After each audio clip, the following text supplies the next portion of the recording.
Shalom, salam berkat dari kami untuk pendengar sekalian. Saat ini pendengar akan diberkati dengan program Hari Ini Harinya Tuhan bagian yang ke-8. Sebuah program rohani tentang doktrin Alkitab yang menolong kita untuk semakin tertanam dalam kebenaran firman dan bertumbuh dalam kemuliaan. Bersama hambanya, Pendeta Gilbert Lumendo, STH. Banyak orang merasa doktrin Alkitab sebagai sesuatu yang membingungkan. Tetapi tahukah saudara bahwa doktrin Alkitab intinya adalah memahami Alkitab dengan benar, dengan pemahaman yang sistematis, sehingga kita terus dapat tertanam di dalam kebenaran firman, sehingga kita terus bertumbuh di dalam kemuliaan Allah. Buka hati saudara sekalian untuk menerima berkat-berkat firman-Nya hari ini. Salah satu kegembiraan yang paling luar biasa dalam hidup ini adalah jika kita boleh melayani Tuhan. Pertanyaan saudara mungkin kepada saya, kenapa melayani Tuhan adalah kegembiraan yang paling utama? Karena saudaraku yang kasih dalam Tuhan, apapun yang kita buat di muka bumi ini, apapun untung yang kita raih di muka bumi ini, selalu sifatnya sementara. Tetapi jika kita melayani Tuhan, hasilnya berbicara tentang kekekalan. Haleluya. Selamat datang dalam program kita hari ini, Harinya Tuhan. Sebuah program rohani yang mengajar kita untuk berjalan teguh di dalam firman Tuhan. Karena memang hanya firman Tuhanlah kekuatan kita. Hanya firman Tuhanlah yang memberi damai sejahtera. Hanya firman Tuhanlah yang menolong kita untuk selalu menang dalam setiap pertandingan iman kita. Karena di dalam firman Tuhan kita beroleh pegangan dan kepastian. Haleluya. Program hari ini Harinya Tuhan hari ini. Dan secara khusus kita sedang bicara tentang kegembiraan pelayanan. Ada banyak orang pikir bahwa melayani Tuhan adalah sebuah tanggung jawab yang berat, yang sukar, yang mungkin akan mendatangkan stres dan tekanan. Kalau kita bicara tentang tanggung jawab yang berat, saya setuju. Tapi kalau kita bicara tentang tanggung jawab yang sukar, saya pikir itu tidak tepat. Karena tanggung jawab ini berat, tetapi Roh Kudus menolong kita, memampukan kita, sehingga meskipun berat, penuh sukacita. Meskipun berat, kita lihat berkat-berkat yang pasti. Meskipun berat, tapi kita lihat damai sejahtera yang diberikannya, hasil dari pelayanan itu sendiri. Oh, sama sekali tidak tertandingi dengan apa yang dunia bisa tawarkan buat kita. Haleluya. Nah, saudaraku yang kasih dalam Tuhan, kita sudah masuk pada pembahasan kita di Lukas pasal 10. Lukas pasal 10 ayat yang ke-17 sampai ayat yang ke-20. Lalu ayat yang ke-17 apa yang terjadi? Dikatakan Lukas pasal 10 ayat 17. Kemudian ke-70 murid itu kembali dengan gembira dan berkata, Tuhan, juga setan-setan takluk kepada kami demi nama-Mu. Lalu kata Yesus kepada mereka, aku melihat iblis jatuh seperti kilat dari langit. Sesungguhnya aku telah memberikan kuasa kepada kamu untuk menginjak ular dan kalajengking dan kuasa untuk menahan kekuatan musuh, sehingga tidak ada yang akan membahayakan kamu. Namun demikian janganlah bersukacita karena roh-roh itu takluk kepadamu, tapi bersukacitalah karena nama-Mu ada terdaftar di sorga. Haleluya. Saudaraku yang kasih dalam Tuhan, saya tertarik dengan ayat yang ke-17. Dikatakan kemudian ke-70 murid itu kembali dengan gembira. Saya bisa bayangkan bahwa mereka baru pulang dari pelayanan. Saya percaya secara fisik pasti mereka lelah, secara fisik pasti mereka lemah setelah mereka melayani, setelah mereka berhadapan dengan roh-roh jahat, setan-setan, kuasa-kuasa kegelapan, bahkan setelah mereka berhadapan dengan begitu banyak orang yang sakit, yang berbeban berat, yang membutuhkan perhatian dan pertolongan, belum lagi kesukaran mereka untuk mencapai tempat-tempat pelayanan tersebut. Saya percaya secara fisik mereka lelah, secara tubuh mereka lemah. Tapi apa yang terjadi? Ke-70 murid ini kata Alkitab kembali dengan gembira. Ini yang saya bilang, pelayanan itu memang berat, pelayanan itu tanggung jawabnya memang berat, tetapi yang menarik perhatian kita bahwa di dalam pelayanan, jika kita melayani dengan benar, kita melayani sesuai dengan perintah Tuhan, kita melayani sesuai dengan apa yang Alkitab ajarkan tentang pelayanan itu sendiri, pasti, saya ulangi sekali lagi, pasti akan memberi dampak kegembiraan, pasti akan memberikan dampak sukacita. Kenapa? Karena kita tahu kita bukan kerjakan ini untuk manusia. Jika kita kerjakan ini untuk manusia, manusia bisa mengecewakan kita. Tetapi jika kita tahu bahwa kita mengerjakan ini untuk Tuhan, makanya Alkitab bilang apapun yang kau lakukan dan kerjakan, lakukanlah itu di dalam nama Yesus. Karena kalau kita lakukan apapun dan kita tahu bahwa ini kita lakukan buat Tuhan, kita tahu Tuhan itu tidak pernah mengecewakan. Haleluya. Nah, saudaraku yang kasih dalam Tuhan, lalu kita pelajari kalau gitu apa dasar kegembiraan dalam pelayanan. Yang pertama saya pelajari bahwa kegembiraan dalam pelayanan karena kita adalah orang-orang yang sudah diselamatkan dan bahkan dipercaya Tuhan untuk pelayanan. Saya ulangi sekali lagi. Kenapa kita bisa gembira dalam pelayanan? Kegembiraan dalam pelayanan kita karena kita adalah orang yang sudah diselamatkan dan bahkan kemudian dipercaya oleh Tuhan untuk pelayanan. Makanya ayat yang ke-20 dikatakan, namun demikian janganlah bersukacita hanya karena roh-roh itu takluk kepadamu, tapi bersukacitalah karena namamu ada terdaftar di sorga. Berarti Alkitab mau ajarkan kita bahwa sumber kegembiraan yang paling utama dalam pelayanan bukan sekedar karena berhasil, bukan sekedar karena kedahsyatan kuasa mujizat Tuhan. Yesus berkata, lu mujizat itu pasti.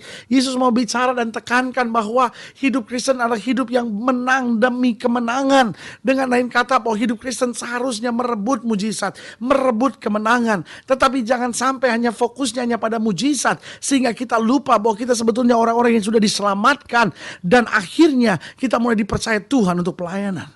Tapi yang lebih parahnya lagi, ada banyak-banyak orang yang hari-hari ini bahkan mujizat aja dia sudah gak percaya.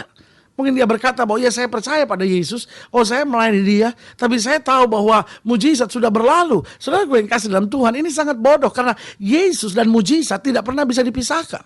Kalau saudara menerima mujizat, saudara harus bersyukur kepada Yesus.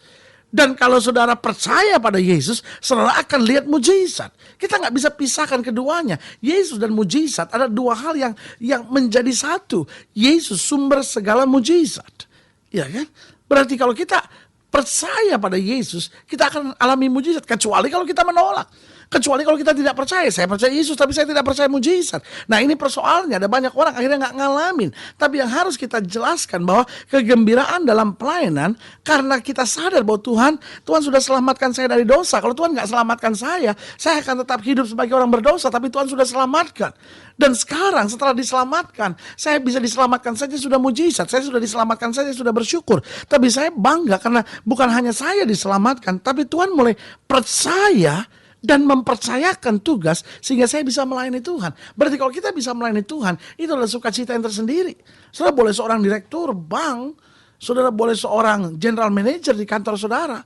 Tapi kalau saudara bisa melayani Tuhan, itu kan anugerah. Itu kan sebuah kekuatan yang luar biasa. Bukan karena saudara pintar, bukan karena saudara kaya. Saudara gue yang kasih dalam Tuhan. Ada banyak orang yang lebih kaya dari saudara. Ada banyak orang yang lebih pintar dari saudara. Ada banyak orang yang karunianya mungkin lebih hebat dari saudara. Tetapi Tuhan memilih saudara. Kenapa? Karena dia mengasihi saudara. Dia punya rencana yang indah buat hidup saudara. Dan inilah sumber kegembiraan kita. Bahwa kita adalah orang-orang yang sudah diselamatkan dan kemudian dipercaya oleh Tuhan untuk pelayanan. Yang kedua, kegembiraan kita dalam pelayanan karena firman Tuhan terbukti dalam kehidupan. Coba saudara lihat pada ayat yang ke-17. Kemudian ke-70 murid ini kembali dengan gembira dan berkata, Tuhan, juga setan-setan takluk kepada kami dalam namamu. Jadi kalimat ini yang mereka mau sampaikan sebetulnya kepada Yesus. Mereka mau bilang, Tuhan saya gembira banget. Bahwa waktu saya praktekkan firman Tuhan, semua firman Tuhan terbukti. Bahwa setan kelihatannya kekuatan yang begitu besar. Setan sepertinya kekuatan yang menakutkan. Tetapi selama kami jalankan firman Tuhan, setan gak punya kuasa. Setan gak bisa buat apa-apa. Saudara yang kasih dalam Tuhan, ini kegembiraan kita. Karena firman Tuhan itu membawa bukti dalam kehidupan kita. Hanya tinggal sekarang persoalannya, saya mau jalanin gak firman Tuhan itu. Ada banyak orang persoalannya percaya pada Yesus, tapi gak hidup sesuai firman Tuhan. Dia percaya pada Yesus, tapi dia gak mau tundukkan dirinya dalam firman Tuhan. Karena saudara yang kasih dalam Tuhan, justru firman Tuhan itu adalah jaminan buat kita. Justru firman Tuhan itu adalah kepastian buat kita. Orang-orang yang percaya Yesus tapi gak mau hidup sesuai firman Tuhan, dia gak akan lihat banyak. Betul, dia mungkin akan diselamatkan. Dia mungkin akan melihat sorga karena dia terima Yesus sebagai Tuhan dan Juru Selamat. Dia minta ampun atas segala dosanya dan darah Yesus menyucikan hidupnya. Tetapi pertanyaan saya, bagaimana dia hidup di muka bumi? Apakah dia lihat kemenangan? Apakah dia lihat mujizat? Jawaban saya sederhana, jauh sekali dari semuanya itu.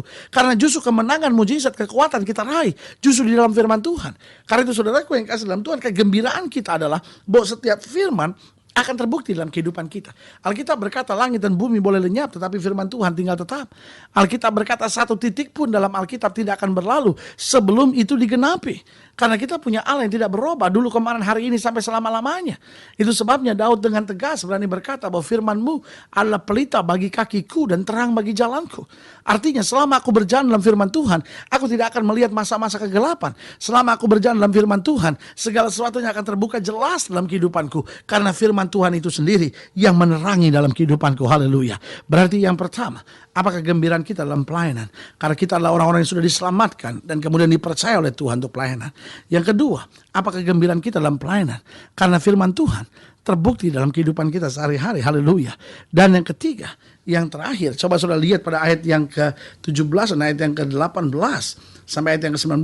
Kemudian ke-70 murid itu kembali dengan gembira dan berkata, Tuhan, juga setan-setan takluk kepada kami demi nama-Mu. Lalu kata Yesus kepada mereka, aku melihat iblis jatuh seperti kilat dari langit. Sesungguhnya aku telah memberi kuasa kepada kamu untuk menginjak ular dan kalajengking, dan kuasa untuk menahan kekuatan musuh. Dengar baik, sehingga tidak ada yang akan membahayakan kamu. Berarti yang ketiga, kegembiraan kita dalam pelayanan karena setan-setan ditaklukkan. Saudaraku yang kasih dalam Tuhan, bukan hanya Yesus yang bisa menaklukkan setan, tapi murid-muridnya menaklukkan setan. Saudaraku yang kasih dalam Tuhan, bukan hanya Yesus yang bisa menaklukkan setan, bukan hanya murid-murid Yesus yang bisa menaklukkan setan, tetapi hari ini saya mau ingatkan, kuasa yang sama diberikan kepada setiap mereka yang menerima Yesus sebagai Tuhan dan Juru Selamat. Kuasa apakah yang dia berikan? Ayat ke-19 bilang, sesungguhnya aku telah memberi kuasa kepada kamu. Dengar baik, setiap pendengar sekalian yang mendengarkan program Hari Ini Harinya Tuhan, suara yang sama Yesus mau sampaikan buat kita saat ini. Sesungguhnya aku telah memberikan kuasa kepada kamu untuk menginjak ular dan kalajengking, dan kuasa untuk menahan kekuatan musuh, sehingga tidak ada yang akan membahayakan kamu. Berarti yang ketiga, kegembiraan kita dalam pelayanan karena setan-setan ditaklukkan. Kita mengerti bahwa iblis itu sama seperti singa yang berkeliling mencari orang yang dapat ditelannya. Tapi semakin kita dalam pelayanan Tuhan, semakin kita mengerti kehendak Allah, semakin kita mau jadi berkat buat jiwa-jiwa. Oh, setan gak punya kuasa lagi, karena Tuhan memberi kuasa untuk kita menginjak ular dan kalajengking, menahan kekuatan musuh.